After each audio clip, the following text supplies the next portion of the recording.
next speaker. So our next speaker is Dr. Richard Bartelt from the Chemical Computing Group, CCG, and he'll be talking about MOE, the molecular operating environment software that they distribute. Yes, to start, I'm not a doctor, just to get the opposite. Sorry. I just kind of assume anyone working with scientific software development has a PhD.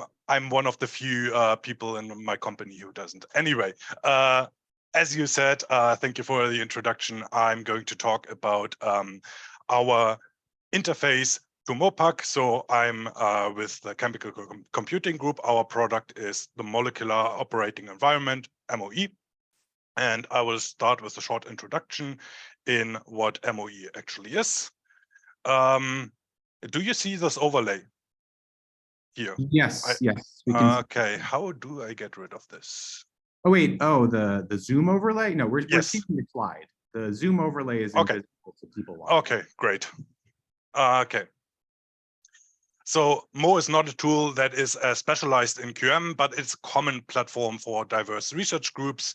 This includes computational chemists, medicinal chemists, biologists, and crystallographers, all using the same program package. MOE includes applications that cover a broad range of fields, such as small molecules, peptides, biologics. MOE is not modular. You buy it and you will get the complete program that runs on a PC, on a cluster, in the cloud. There's a specific web server version, and it can be interfaced to with pipelining tools such as KNIME. If you ever run into any trouble with MOE, that is our support address, and our support department is really great, so don't hesitate to get in contact.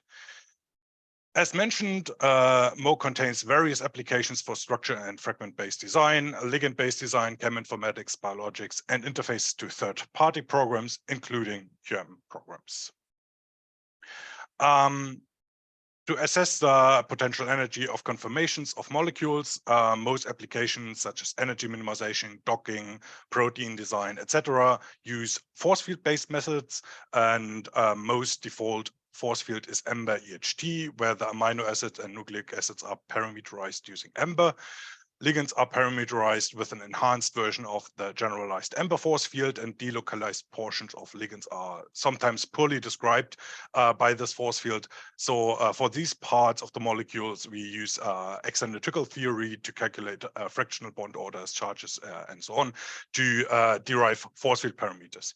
This is really fast, and it's done on the fly while loading and modifying molecules in MOE. But the result is still EMBER-type force field parameters. That is, non-bonded interactions are described by electrostatic interactions between the fixed on-center charges, and von der Waals interactions. Orbital effects are not taken into account during calculation of non-bonded interactions.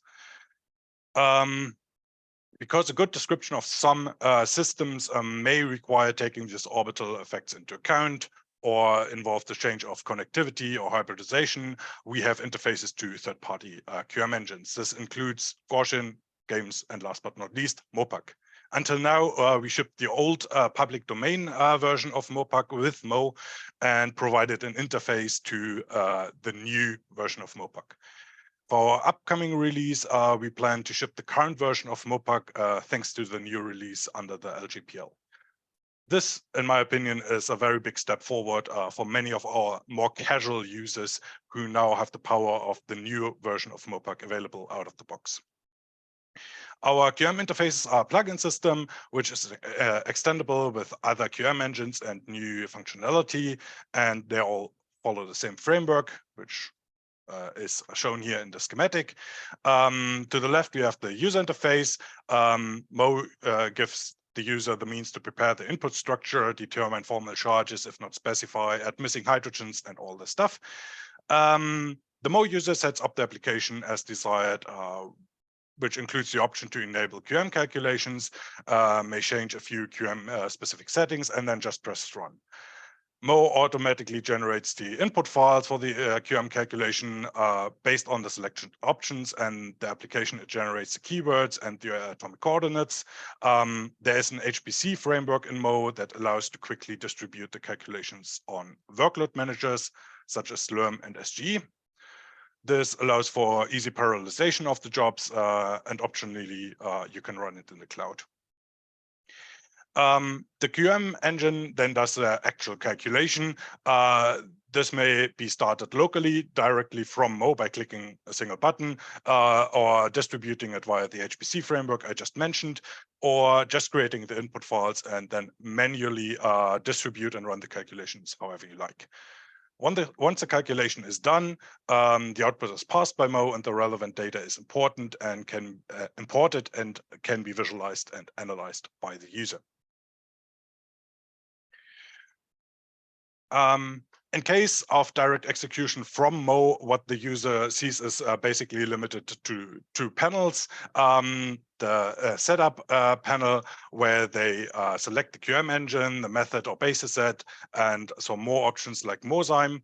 If the user presses run after a few seconds or minutes, depending on molecule size and all the stuff, the output panel will open, which allows them to analyze the results of the calculation. The panels on the slides belong to the SEF calculation, which is MO's application to directly visualize QM results, such as electron density and molecular orbitals. Let's go ahead with some of the features of this application. With the SEF application, one can visualize the electron density of molecules. Depending on what the QM engine outputs, MO will either get the electron density from the density matrix, or it will calculate it from the eigenvectors. The image shows a prominent example of a halogen bond. This is a good example where classical force field point charge models are insufficient. Because of their electron negativity, halogens get usually assigned a partially negative point charge in force fields. However, the electron density around this bromine is not evenly distributed. There is a high density around the sides and the so-called sigma hole on opposite to the bond. This is a part where the electron density is a little bit lower. By the way, the sigma hole allows for highly directional interaction of the halogen bonds with lone pairs of other atoms. By the way they work, these halogen bonds can be compared to hydrogen bonds. If for this system in this image, one would have used a simple point charge force field, one would have completely ignored this type of interaction. I want to point out that while MO's built-in force field would not capture this effect, there is another EHT-based feature in MO. So MO uses EHT to calculate the donor and acceptor strengths of atoms and uses them combined with a geometry-based term to estimate the strengths of hydrogen bonds, halogen bonds, sulfur interactions, proton-pi interactions. That is this dotted line you see here. With the SEF application, one can visualize a 3D molecular orbitals of a molecule. This includes HOMO, LUMO, next higher and lower orbitals. This is just a textbook example of a Diels-Alder cyclo addition. The diene reacts with the dienophile to form a 6-membered ring. For the reaction to occur in normal demand, superfacial interaction of the two EDOCs need to lead to an overlap of the HOMO of the diene and the dienophile's LUMO. And one can use these 3D plots also, for instance, to derive the Woodman-Hoffman rules if you're interested into that. It also depends, of course, on the energy levels of the orbital. So the energy between the HOMO and the LUMO needs to be rather small. And one can evaluate these energies using the molecular orbital diagrams. One can analyze the HOMO-LUMO gap of an individual molecule to estimate other properties, such as stability of the molecule. And there's a short report with some QM-based properties, such as heat of formation and the dipole moment. In our Diels-Alder example, we can see that the HOMO of the diene is higher than the dienophile's counterpart, and the dienophile's LUMO is lower than the diene's, which indicates that this normal demand reaction mechanism should work. One can then modify the ligands with substituents and also see the influence of these modifications on the energy levels. Okay. While the SEF panel is an application to directly analyze QM data, let us continue with applications where QM calculations are used to enhance force field methods. The torsion profile application calculates the energy profile when rotating a bond of a molecule. This allows to evaluate the torsion optima and the rotational barriers, which may be relevant to validating force field parameters and assessing the stability of conformations. To generate a torsion profile, the bond is rotated stepwise in one direction. Each step is minimized using force field. Because of hysteresis, the same procedure is repeated by rotating in the opposite direction, and the lowest energy of both ones is then plotted to get the torsion profile. Once again, because of orbital effects stabilizing or destabilizing certain geometries, using force field may not be sufficient in some cases. And in these cases, one can switch on QM refinement, which will optimize the lowest energy geometry at every angle while freezing the dihedral. The relative heat of formation is then plotted, and the result is pretty similar to a MOPAC scan. Here I found an example where MOE's MBEHT underestimates a certain effect. It says that the torsion optima for this disulfide are at 60 and 180 degrees, whereas MOPAC predicts the optimum to be at 90 degrees. MOPAC's results are in accordance with the statistics of resolved crystal structures, which is this module plot here in orange. That's another interface. Module is a statistical analysis of CSD structures. Module plots population, so higher bars should correlate with low energies. One of the reasons why this 90-degree dihedral is actually favored is reported to be lone pairs, which are located in the p orbital of the two sulfurs, and lone pair repulsion then basically leads to an optimum angle of 90 degrees. As a side note, MBEHT only struggles with this specific type of aromatic disulfide. So aliphatic disulfides such as cysteines and proteins are correctly parameterized. So no need to worry here. It actually took me a while to find this example.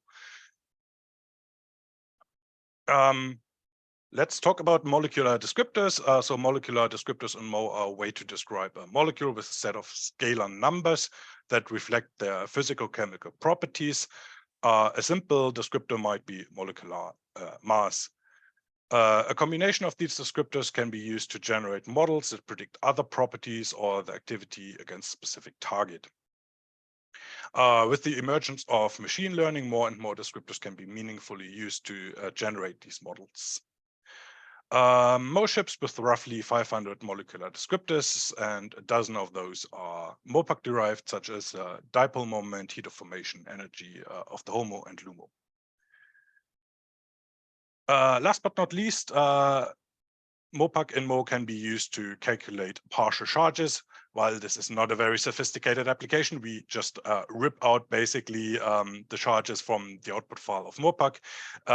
It plays a role in something I've been working on in the last few weeks. MO provides an interface to molecular dynamic packages such as NMD and EMBER. And for EMBER-type force fields in MD, it's usually expected that A1 BCC charges are present for ligand atoms. MO provides an application to calculate these charges and then generate the required input files for the MD. As with MD QM engines, one can start the MD directly from MO, use our HPC framework, and once the calculation is done, use MO to analyze the trajectory. And in summary, MO provides an intuitive and easy to use interface to QM engines such as MOPAC. It is integrated in most applications and does all the background work, such as generation of input files, pathing the output file, and then you can use most tools to analyze the generated data and the HPC framework to distribute and parallelize multiple calculations. The QM interface is extendable, and we will keep maintaining and extending its use in MO. Thank you very much for inviting me for this meeting. thank you for making MOPAC free software. This is, I think, a very cool thing for our users to have. And thank you all for your attention. And last but not least, support@chemcom.com. All questions, don't hesitate. Just write my colleagues an email. Thank you. All right, thank you, Richard, for your talk. Are there any questions for Richard? I can start off with one question. I'm a little curious about something. Maybe I should have done a little bit more homework. So I'm not familiar with amber EHT. So extended Huckel theory is kind of one of these old foundational models that developed into the more sophisticated semi-empirical models eventually. Now, is EHT itself being used to form a potential energy surface that's added to an amber force field, or is a localized EHT calculation used to customize parameters for a specific portion of a molecule? Like the latter. It is the force field itself is a straight amber force field, but the way we derive the parameters for ligands is done based on EHT calculations. Okay, I'd be curious to know if like a similar automated workflow could utilize other semi-empirical models that are potentially more accurate in the same process, like if like small MOPAC calculations or something could be used to locally refit amber. That'd be interesting. There's definitely ideas and publications on that topic. I think the huge advantage here is really EHT is so lightning fast. It is done on the fly. You don't recognize it. It's done in milliseconds, basically, doing the whole parameterization. Of course, MOPAC is also quite fast. I don't disagree, but for protein level structures, yeah. Okay. Yeah, I guess I don't know the details. Maybe it's like, I guess EHT could be done in one shot, like not you may be able to avoid a self-consistent cycle potentially, and that would make it even more fast than MOPAC would be potentially. Okay. Are there any other questions for Richard? All right. If not, we can move on to the next speaker. So then